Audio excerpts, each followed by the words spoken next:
Well, good morning, everybody, and welcome to Rutan Tucker's annual Design-Build Symposium here at Pebble Beach.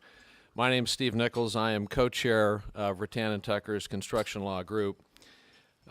First of all, let me ask everybody if you would turn off your cell phones or make sure that they are silenced so that we don't have interruptions during the presentation today. Many of you have been here before, and you know that we've been putting on these presentations here in Pebble Beach, which is, of course, one of the most naturally beautiful spots in the world. And we've combined all of that natural beauty with what we believe have been consistently interesting and informative presentations on some of the most important, the most promising, the most cutting-edge topics that affect the construction industry today. Our presentation last year addressed many of the fundamentals of public-private partnerships. We included in that presentation the need for public-private partnerships. Of course, we included the benefits of public-private partnership, some of the statutory and legal underpinnings for public-private partnerships. And we had great discussion by informed panelists on some interesting case studies last year. This year we've put together an equally informative and interesting program, we believe, and we're thrilled to have another impressive keynote speaker and outstanding panelists who have come here today to participate in discussion with us. So let's get to it. Our topic this year is the future of public-private partnerships in the United States, and I'm pleased and proud to introduce our keynote speaker today, Mr. Michael Marasco. Mike is a certified accountant, and he is simply one of the most experienced and knowledgeable people in the world today on the topics of public-private partnerships. Mike spent 26 years in the public sector in Canada, where, as we all know, P3 has been developed and substantially refined. Mike is now the CEO of Plenary Concessions, where he uses his considerable experience on project development, project delivery, and asset management for projects throughout North America. With his extensive experience, Mike has a solid understanding of the value proposition that the private sector brings to the development of infrastructure projects in North America. So please join me in welcoming to the podium Mr. Michael Marasco. Mike?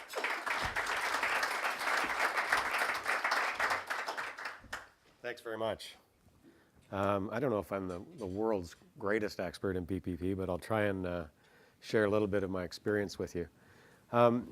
First of all, I'm going to spend a few minutes talking about an overview of the U.S. market, where it is today. I'll then move on to talk about future trends and enabling legislation, and then a little bit on the value proposition. Then I've got a number of case study examples.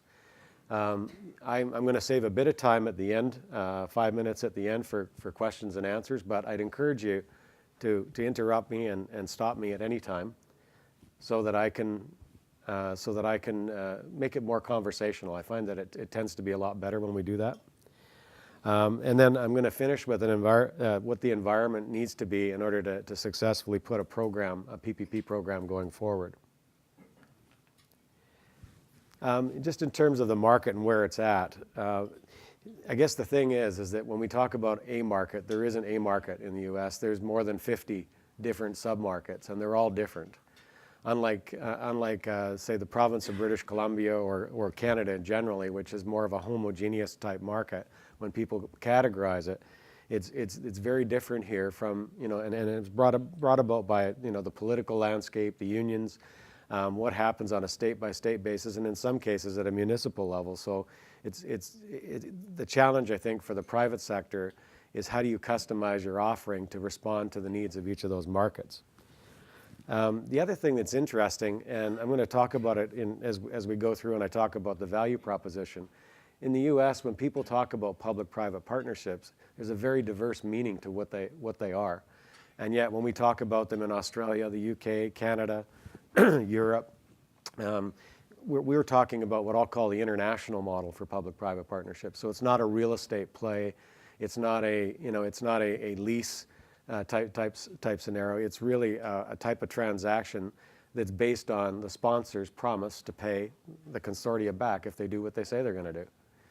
So there is a very significant difference in terms of how that unfolds. I think historically people would look at the U.S. and say this is a huge market, great opportunity. Just contrasting, say, Canada to California alone, the infrastructure needs in California surpass those in Canada, and yet Canada is viewed as a world leader right now in terms of the attractiveness of the opportunities, the robustness of the pipeline. So when we look at it, the potential for the U.S. is huge. And I think you've got most of the major players that are parked at the doorstep globally waiting to jump in, and there will be no shortage of competition on these projects. And we've seen that to date on a lot of the civil deals. I think that the pipeline to date has been pretty good. And what we've seen in the last 12 to 24 months is a much more regular pipeline of deals that are coming to the market, mainly in the civil space, but we're starting to see more and more social infrastructure projects that follow on the back of the Long Beach Courthouse, which Jeffrey will speak about a little bit later. There's certainly no shortage of appetite for debt and equity for this type of transaction. There is, when you look at it, the U.S., the U.S. pension funds, life cos, they're all looking for these types of investments because their obligations match the tenors of the debt instruments that we're putting out into the market. And if you can get some index-linked debt, like CPI-linked debt, it'll be even more attractive to them. And that's possible to bring these in. Although, I say that 2012 was an unprecedented year. I think that there's still a major impediment that's blocking the real explosion of this initiative in the U.S. And we talked about it a lot last night during our reception. And that is the fact that people continue to tie revenue sources to the actual PPPs. In other words, you've got to have a separate revenue source in order to do a public-private partnership. The reality of it is that governments across the country every day fund capital projects through general obligation bonds, through other methods. And what they do when they do that is they are in fact taking all the delivery risk, right? And because they've raised the money in a different way. PPPs are not about financing, and I hope, if nothing else, over the next half hour that I show you that the value proposition goes well beyond the financing aspects of it. PPPs are about performance-based infrastructure. And I know in California that phrase was coined a few years ago when they started the whole initiative in California. And to their credit, it's the best way to describe the understanding of what PPP is. In terms of enabling legislation, there's been significant progress made over the last 12 months, and it's continuing to roll out on a monthly basis. I know that Rutan Tucker's put in your handouts on your desk. They've got a detailed state-by-state description of the types of legislation. For purposes of this, I've tried to break it down between what I'll call transport legislation and social infrastructure for things like schools, hospitals, universities, that sort of thing, prisons, justice projects. And so to date, we've got 33 plus Puerto Rico states that have transportation legislation. And as of today, there's a handful: Virginia, Maryland, Puerto Rico, and a couple of others that have social infrastructure.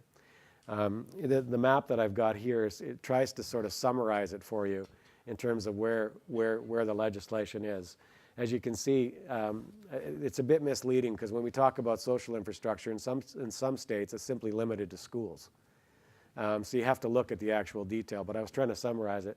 But you get the picture in terms of where the states are that are most progressed with their legislative agenda with respect to public-private partnerships. Here in California, despite the legislation having a sunset clause of 2017, we can do both social and transport type projects. Likewise in Texas, Florida's recently passed new legislation. Virginia, New York, Indiana, all of these, and North Carolina have both transport and social. So they're clearly targets that entities like ourselves are focusing on, where there is broad political support for this type of transaction. The other thing that I've highlighted here, because this tends to be a pretty active trend in the U.S. that we haven't seen elsewhere, and that is the willingness of those entities, those states, to take unsolicited proposals. So the ones that are highlighted in yellow, you can see, they have a process and protocol for dealing with unsolicited proposals. They're a great vehicle in many ways to bring new ideas to the market and to leverage the power of public-private partnerships. But in some cases, if you don't have the receiving party, if they're not ready for it, it can also be a major impediment, not only to getting the deal done, but it could actually slow their process down to actually getting something into the market because they don't know how to handle it, or they don't have advisors that know how to help them advance that transaction. So that's just a little summary, and as I said, in your handout at the last leaflet in the booklet, it has a much more detailed rollout of this. So let's talk about the value proposition. I try and summarize things on one page if I can, because I always say, what's the elevator pitch, around PPPs? If you've got, a minute with someone in an elevator, they ask you, well, what's the real value of public-private partnerships? I summarize it by saying this. Public-private partnerships, they result in optimization of whole-of-life costs and effective risk transfer to a private partner. And that's to summarize it in one sentence, that's what it's truly about. It's not about first-in construction costs, which often too many political decisions and other decisions are made on. It's actually looking at what's it going to cost to operate this facility over a 30-year period. And if you run a competitive process that drives a competition around the net present value of those monthly payments for the next 30 years, that will cause us in the private sector to go through an exercise, often referred to as IPD, Integrated Project Delivery, where we are going to do our best to optimize those whole-of-life costs. So we're going to put in better roofing systems, perhaps, to make sure that we don't have to replace the roof 3 times in a 30-year period. We'll put in better mechanical systems, that sort of thing. And I've got some great examples that talk about that in a few minutes. The other thing that's very unique, and this is, I'll call it the international model, is there is no transfer of ownership. In fact, we have no interest in real estate. Our interests are in putting together a project that we can finance and bank based on the sponsor's ability to pay, based on a certainty of cash flows, and based on risks that we're capable and willing to manage for a fair return. And so it's a very different than a real estate transaction. I'm going to contrast that in a moment. The risk allocation is extremely important. New entities that typically get started up in governments tend to try and over-transfer risk. And then we spend a lot of money with people like Rutan and Tucker on our side, negotiating the risk profile back to what it should have been in the first place, and something that's marketable, where there's actually global standards for this kind of thing, in terms of force majeure and things like that. This is not new. This is something that exists and has been banked several times successfully in the world. So the facts I want to just share about financing for PPP, as I said, this is not about financing. That being said, the big argument that we run into when we walk into a new organization is, why would I use your money when I can borrow money much cheaper? And in some cases, that might be tax-exempt debt. In some cases, that may be a AAA government debt, a general obligation bond. So like UC system, I think they're AAA. They go to the market. They're borrowing long-term money at probably, I don't know, Jeffrey, 100 basis points over treasuries, something like that, maybe a little less, and actually probably less. And we go to the market for the same, for our, if we had a AAA rated deal, which we don't, typically ours are A-rated type transaction, the way we structure them, and we're going to be borrowing at, say, 180 over long-term U.S. Treasuries. So there's potentially a 100-point spread. People would argue, why would I use your money when I can borrow money cheaper?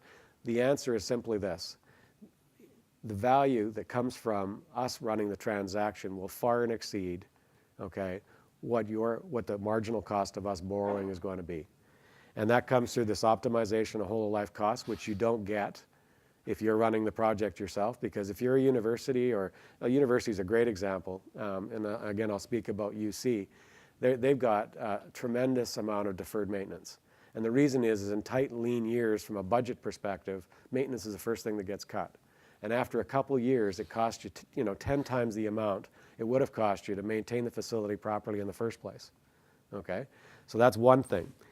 Secondly, the optimization of whole life costs also leads to more efficient operating costs. I'm going to show you some examples where we're guaranteeing energy consumption for 30 years and it's backed by us getting repaid. Those kinds of things aren't things that you can generate if you're going and issuing that general obligation bond. The other thing is that payments are performance-based. I tell you, issue that bond, you're going to make those payments whether that building's empty, whether it's working, whether it's got leaky roofs, doesn't matter. It's not a performance-based obligation. You've got to make those bondholder payments if you want to retain your credit rating. In our case, you don't pay unless the facility is available and it meets the requirements. And as I said, it takes the politics out of maintenance. In some ways, it also takes some flexibility away from the sponsor, but you got to ask yourself, is it responsible to taxpayers and stakeholders that you're going to build an asset that you're not going to maintain? I don't think so. So that's one thing about it. The other thing is we've come up with some mechanisms that actually allow us to mitigate the difference between what the public sector borrows at and what we borrow at. We can actually vend sponsored debt into the model so that we're lowering the weighted average cost of capital in these transactions. So I think the key here is you got to leave enough equity to keep me interested so that I'm not going to walk away from a disaster. So and I've if I had another hour I would explain the model to you. And then the other thing is the financing the financing piece, and this is the key. The financing itself is the catalyst that shifts the mentality from a first-in cost scenario to looking at whole of life costs. Without it, you're going to have processes where you get well-meaning engineers, architects, owners, contractors around the table and operators, and they're going to go through this exercise to produce a model that's going to optimize whole of life costs. And then they're going to get some cost consultant or the contractor to do a cost takeoff, and then they're going to bring the number to the CFO. The CFO is going to look at it and say, what were you guys thinking? I told you had $200 million, not $250 million. And so then they kindly dismiss everyone and value engineer $50 million to get it in under the capital cost. The reality of it is that they may have given up several hundred million on the life cycle basis by making that decision. And I've got a great example I'm going to share with you. In terms of the types of risks, I mean, this is probably not foreign at all to anybody in this room. During the design and construction phase, you have exposure to time and cost variations. Operations phase, something similar, but it's more related to the performance issues. I remember building a hospital, a children's hospital, and 4 years after, and this is when I was on the public sector side, 4 years after construction, we had to replace the entire fire safety sprinkler system. 4 years after. And think about the mess of ripping out ceilings, all that sort of thing. That was something that taxpayers bore. There was no performance guarantee. So these types of things are real. And then the exposure to deferred maintenance. Of course, under a PPP model, the one that I'm talking about, there is no exposure to cost and time because you transfer that risk during the construction phase. And likewise on the operating phase, if it doesn't perform, okay, you don't pay. So it's as simple as that. And so therefore, there is no deferred maintenance. Now, clearly, what this diagram does not show is what the impacts are of any scope changes that are client-driven. Clearly, that's a risk that we're not going to take. But that would have an impact on this. But the discipline around PPP is it forces you down a road of not you got to think your requirements out more thoroughly under a PPP type transaction because you're making a big commitment for a lot of years. So this little risk comparison, and this is for the real estate folks in the room, I've got a lease compared to what I call PGF, performance guaranteed facilities. And that's what we've coined that phrase and use that extensively when we're talking to people because I don't want them to get mixed up with the general or broad use of PPP. And the biggest difference is, yes, you transfer design and construction risk and building ownership under a lease scenario to a private developer. But typically that risk is only for the base building. They're going to give you an allowance for TIs. So if you've got a $75 fit-out allowance and it costs you $125, that's your risk. You're paying actuals. The other big difference between a lease and the PPP model is that typically when you look at asset maintenance and renewal, it only focuses on the base building, not what's in it, which in a hospital or a university or it can be very substantial. So that's also, again, we look at it's more of a holistic thing. We look at what the sponsor needs to run their programs, whether they be educational, healthcare, a prison, whatever it is. And our objective is to provide everything that's not related to the running of their programs and to do it on a performance basis. So we only get paid if it performs. The other thing that's quite different, obviously, is the building ownership. Now, just going to speak for 1 minute about rights retention. We got a call from a cancer agency in California that was in year 7 of a 15-year lease. And they wanted to put a proton therapy unit in, which is sort of the next generation of cancer-fighting technology, and wanted to expand. And they had to do that to remain competitive. They had to go to the landlord to get permission because when the landlord owns that land, they have all their rights in real property. So they don't have any rights other than what they're allowed to do under the lease. Landlord said, no, I'm not interested. I'm concerned about the impacts on other tenancies, and therefore, no. So these guys were phoning us because they wanted us to build a purpose-built facility so that they could remain in business, essentially, and be competitive in the cancer business. So rights in real property are an important thing. In Canada, what we've run into, it's more about who has the rights to Starbucks and Tim Hortons. For those of you who don't know who Tim Horton is, it's the same as sort of Dunkin' Donuts here. But it's a Canadian icon named after the hockey player, for those hockey fans in the room. So that's the primary difference between the lease structure and the PPP structure. When you look at the comparative advantages, and this is going to speak to this whole life cost issue, as you move further through to the right side of this diagram, you pick up more, the private sector picks up more risk. To the left of this, you'd have STIP sum or design bid build. Further left, you'd have CM at risk, et cetera. At least when you have design build, you're transferring risk for design errors, right, to the private partner. And if you're running a competitive process, you're also going to get some innovation because you're going to get multiple designs to solve your problem. If you then said to that design build team, we want you to maintain it, they're going to take a different view when they're going through the design process. They're going to make it more maintainable, obviously, because it's going to lower their cost to do that and enable them to do it in a better way. If you then said to them, look, we want you to take 30-year energy costs and other operating costs, they're going to take a completely different view because now they're going to pay attention to the type of glazing they put in, to the type of building envelope, the things that are going to drive energy, the things that are going to save operating costs. And this is what we typically do in an IPD kind of scenario, right? But as I said, when you add up the number and it's 250 instead of 200, right? Everyone's dismissed. But as soon as you bring the financing into it and you shift the focus from making a one-time $200 million payment at substantial completion or on a progress draw basis and shift it to a monthly payment over the next 30 years, it shifts the paradigm to one that you evaluate on the net present value of those monthly payments going forward instead of looking at first-in costs. So financing acts as a catalyst in addition to accomplishing those other things. I've got an example here with a hospital just to illustrate this. Now, it's very different for a road system or a bridge system which doesn't have the same kind of operations and maintenance that a hospital does. But for illustrative purposes, I think it makes the point. If you look at first-in costs in this example, and this is based on some pretty good data from the BIM consortia, which includes the Department of Defense, Kaiser Permanente, Sutter Health, and the Department of Veterans Affairs. So they got very good data historically on it. When you look at the cost of operating a facility over 40 years, that first-in cost that CFO has made the decision on to back you up to $200 million on is 8.7% of the total cost of the facility.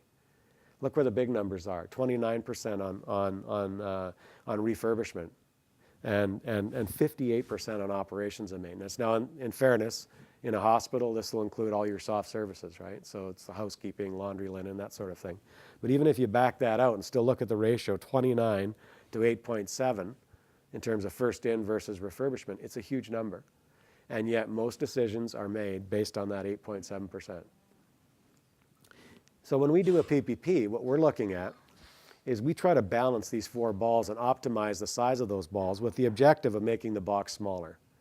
So if we spend more money on CapEx and it has a positive impact on on maintenance and repair or life cycle refurbishment, or those are the kinds of decisions that we want to make. That's the key.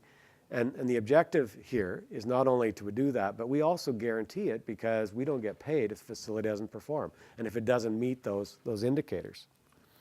So for the financing returns really are the vehicle for the sponsor to enforce the guarantees. It isn't, again, those well-meaning people sitting around the table, they're all great people. They're probably paid consultants and paid to be there, but you aren't deducting money from their paychecks if they're wrong. In this case here, you are. You're deducting money from our payments if we're wrong. So that's the value proposition. Now this is an extreme, if you want to take it a bit further, and this is actually one of the trends I want to talk about in terms of where this model is going globally. If you look at that same wheel that I showed you earlier, and look at the first in costs relative to the overall cost of running a hospital over a 40-year period. So this is the doctors, the nurses, the bandages. This is the full operations costs. Now that number is quite a bit smaller, 0.8%. The big numbers are in staff salaries and wages and technology to actually operate the hospital. For those architects in the room that are familiar with the whole movement around evidence-based design, there is a lot of evidence, that demonstrates you can influence that 91.2% in a very positive way through effective design. So the competitive environment now that we're seeing on hospital projects like in Canada, in Australia, is they're actually starting to give us NPV credits or credits for the evaluation for the things that we can impact on the 91.2. It shifts the entire paradigm. It isn't about just optimizing the size and cost structure for the facility, but it shifts the competition to one of who can help them run their business better. So as a result of that, we'll go out and hire the best clinical consultants in the world to try and bring that innovation that's going to impact that 91.2. So that's also a testament to how competitive the PPP market is globally and what you could potentially gain from that if you were to bring it further. This is another example. This here, again, I'm focused on hospitals here by way of illustration. I also have an affinity for hospitals myself. I don't have to spend time in them, but I love building them. And we've built quite a few of these on the list, but these are the average savings on a healthcare project in Canada, and this is all documented through value for money reports, which if anyone wants them, give me your card and I'll get you them. But you can see the average is 13.7%, and that's basically where the public sector prepares their budget, and you do a direct comparison between what they've estimated and what the actual bids come in at. A function of that is competition. There's no doubt about it. But that optimization of whole of life costs and the synergy of getting that team to act as one and the integration is really what drives the value. One example that I'm going to talk about in a minute here, but if you look at Humber River is close to 17.5%, 18% in terms of savings. That's a $1.4 billion hospital. That's not insignificant in terms of the cost savings over that. On energy alone on Humber, we're going to save them about $90 million over the 30-year term. So I'll get to an example on that. But before I do that, I want to have my tale of two projects. And for those of you in Dallas last year, you've seen this, I apologize. But it's the best example I can think of a direct side-by-side comparison of using PPP versus traditional construction management.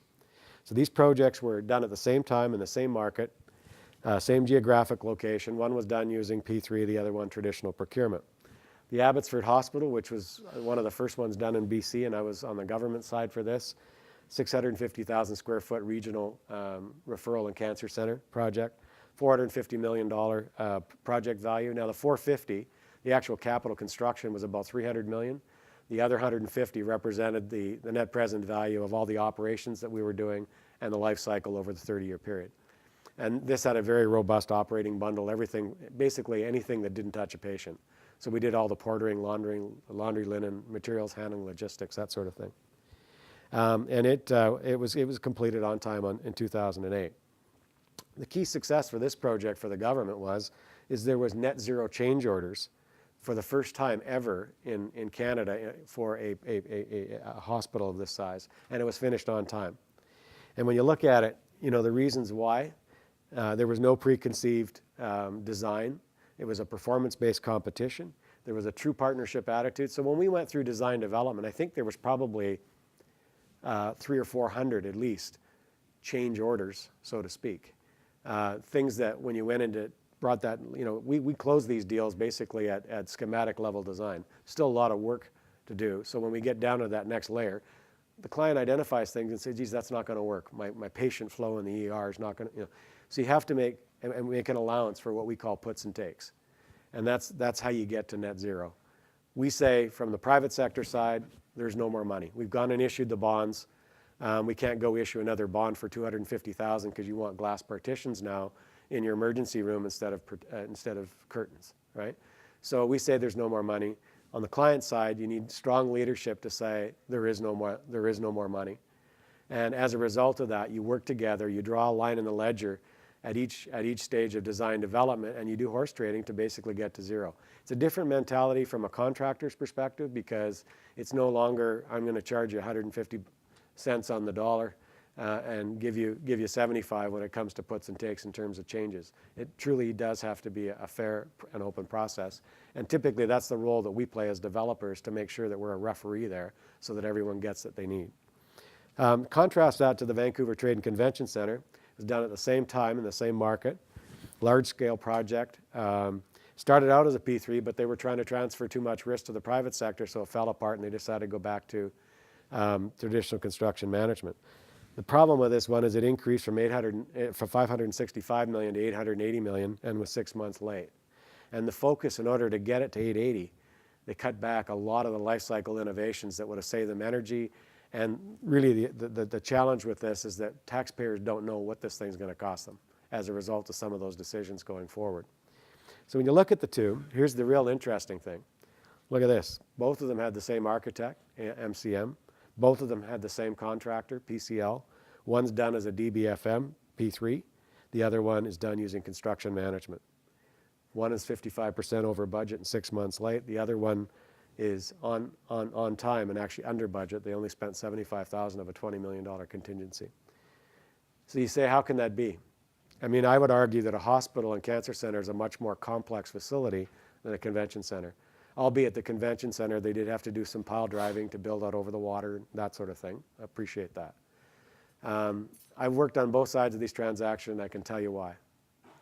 I mean, I was as Tony was, and Tony's going to talk a little later, I was a dedicated public servant for 26 years, and we worked hard to try and deliver things for taxpayers and to do a good job. But you cannot replicate what we do in the private sector. If we make a mistake or one of our partners make a mistake, it hits us directly in the pocketbook. If one of our partners falls down, the rest of the consortia, they don't stand back and say, oh, that's too bad. They actually jump in and they're trying to prop that person up to make the team stronger. We tried in the Vancouver Trade and Convention Center to set up a separate entity with a separate board of directors, with a separate CEO, and it still failed. And the reason is we don't have exposure to freedom of information legislation and to the bureaucracy. If I need a board meeting for any of our projects, and it's rarely that I do to make any of the decisions that we need to make on a daily basis, I can probably have one in about 15 minutes. So it's a very different, fast process that's focused around mitigating and managing risk and timely decision making. And that's the thing you can't replicate. A couple other case study examples, and these are going to illustrate the trends of where things are going. Humber River Regional, 1.8 million square foot hospital. This is a monster, 1.4 billion. And there's not many projects like this that happen across the country, either in Canada or the US. This will be North America's most advanced digital hospital when it's completed. And it's got a lot of technology, but it's also very efficient. The thing I want to point out here, as I said, their savings, and this is on a report done by PricewaterhouseCoopers, 19.1%, or $469 million in savings. This will be, their vision was around lean, green, and digital. Lean in terms of driving healthcare costs down, in terms of the delivery, so that's focusing on the 91.2%. And they want it to be environmentally sustainable. We gave them an energy guarantee on the facility for 30 years that we design and operate it to exceed ASHRAE standards for energy savings by 40%. Yes? How did the consortium handle technology advances, especially in the healthcare Sure. area of those types of jobs? Yeah. So the question is how did the consortia handle the technological advances in terms of the IT, that sort of thing, right? Yeah. Yeah. New techno. Yeah. Yeah. Medical equipment. It's a great question. So what we do is we set up a process that allows us to pick the latest and greatest technology at the very last minute. It's actually a negotiation that we agree to on the schedule with the contractor and the equipment procurement process. We work with the equipment suppliers like GE or Siemens or whoever it might be. And they help us in the early stages of design to size the room, to look at electrical loads, heating loads, and that sort of thing. And we typically design for the worst case scenario, so that allows us to pick it at the last time. In the case of Humber, it's unique in that it's got a managed equipment services contract, which is like a PPP for equipment. So it's automatically going to be refreshed at the end of its useful life, and it's a 15-year contract, and that was with GE. It's an amazing piece. But I got to admit, the weak part in all of these hospital projects that we do is always IT. It's always an afterthought. And now, where this is going is the IT is actually driving the solution. I mean, this has AGVs, robots. It's completely automated. So it's going to be very different. So technology is a big challenge. So there's a refresh for GE, Siemens, those kind of guys in the middle of the job included in the pricing? For 15 years, yeah. So, and so they take performance risk on that equipment. They pay for uptime. If it's not available, the client doesn't pay. It's the same concept. And that's the first one done in North America, that one.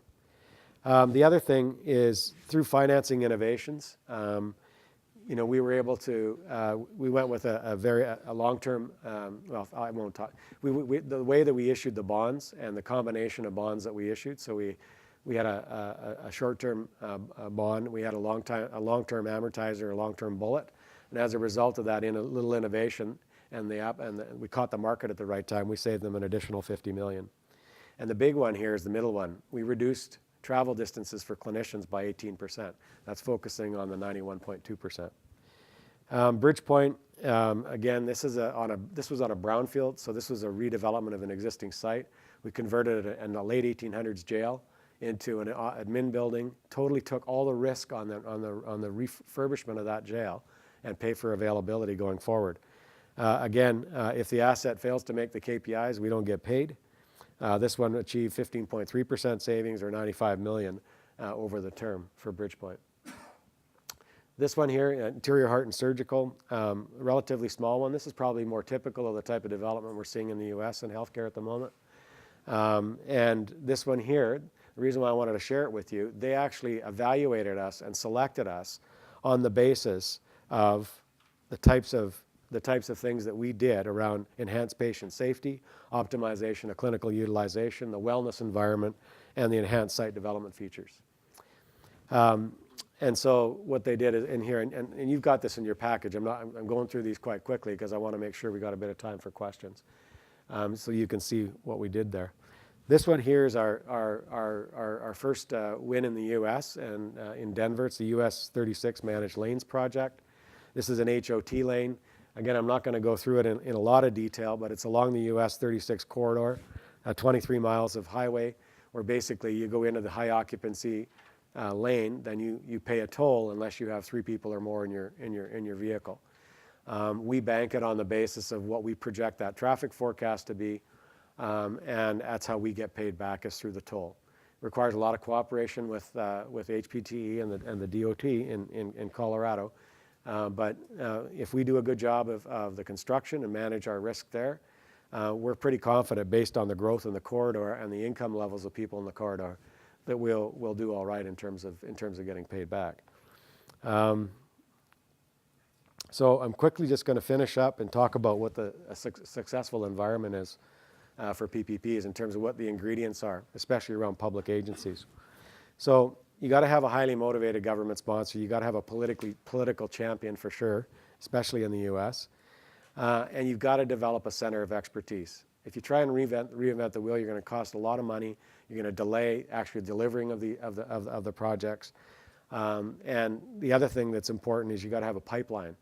So you need government regulations that drive people through this process to actually select PPPs. The reality of it is PPP isn't a solution for everything. If you look at it, capital probably across Canada, capital needs around infrastructure, there's probably less than 10% of the projects that are done that make good candidates for PPP. Have to have clearly well-defined priority projects. Typically, these are projects north of 100 million. We can do smaller ones, but they would have to be almost cookie cutter in terms of risk allocation and the documentation that's being used. And you got to have appropriate advisors. When we make a decision about whether we're going to bid a project, we try and assess the quality of the advisors on the government side so that we know that we're not going to blow our brains out on legals and financials, trying to get to a deal that may never happen. In terms of the process that they run, this is really important. This is when we make decisions about whether we're going into a particular country or not, is we got to make sure that there's a level playing field, that the process is going to be fair and it's going to be clearly defined. It's going to be transparent. There's going to be transparency around scoring and evaluation. On those hospital projects that I showed you there as examples, we're going to spend $3 to $4 million bidding those. If I don't know that there's a clear and transparent process, I'm not going to put $3 or $4 million of our money at risk, right, to pursue it. So that's a very important thing when you're going out to market around that. The other thing is they have to be economically viable. So, we don't bank these things on the underlying value of the real estate. We bank them on the certainty of cash flows going forward. So we got to take into things like, appropriation risk and things like that we can get our head around. But what we can't get our head around is if you want us to take, a risk that you're actually going to shut that hospital down and stop making payments. So we need to get comfort around that. Project predictability. So as I said, you need a pipeline of projects. You need something that drives projects into the pipeline, like government policy. And we also need some certainty that once that you actually go to the market, that it's not a fishing trip, that it's actually something you're going to follow through on. And then the appropriate project agreement. And again, this is basically don't reinvent the wheel. There's market tested documentation out there. There's accepted risk allocation that lenders will agree to. When you look at developing the center of expertise, and there's a few out there. These are the attributes that you need. You need to adopt international best practices and make a made in California, a made in Arizona solution. You got to use market-proven documentation and learn from others. Learn from the wreckages along the way, by the way, that others have made. It's a great opportunity for you. You got to recruit and retain quality talent. You have to have fair and open and transparent processes, effective stakeholder management, and you got to consult with the industry. If you really want to know whether something's going to fly, pick up the phone and phone us. Phone the contracting community, phone the developers. So that's it. Any questions? We can also wait until the panel if you have any further questions. Mike, I've got a couple questions. You talked about first in cost scenario. Obviously, can you explain amplifying what you mean by that? Well, the first in costs are basically your design and construction costs, what people would typically consider what they would typically capitalize on their books. Yeah. And clearly, as I said, in the case of a healthcare example, it's only a small part of the actual cost of that facility over a 40-year period. And when you talked about a center for expertise, I assume Canada has something like that within government. Can you explain what Canada's done? Yeah, Canada has got a bit of a mixed bag. They know that they need to move to a center of expertise. So in British Columbia, they've got Partnerships BC, which I was one of the founders of before I left 7 years ago. And that has people that do nothing but procurements for these. And they beg, borrow, and steal from places like the UK and Australia, where they've been doing this for a lot longer. Alberta's got a division within government that's dedicated to this. Saskatchewan's created a separate corporation for the same purpose. And Ontario has Infrastructure Ontario, there's Infrastructure Quebec.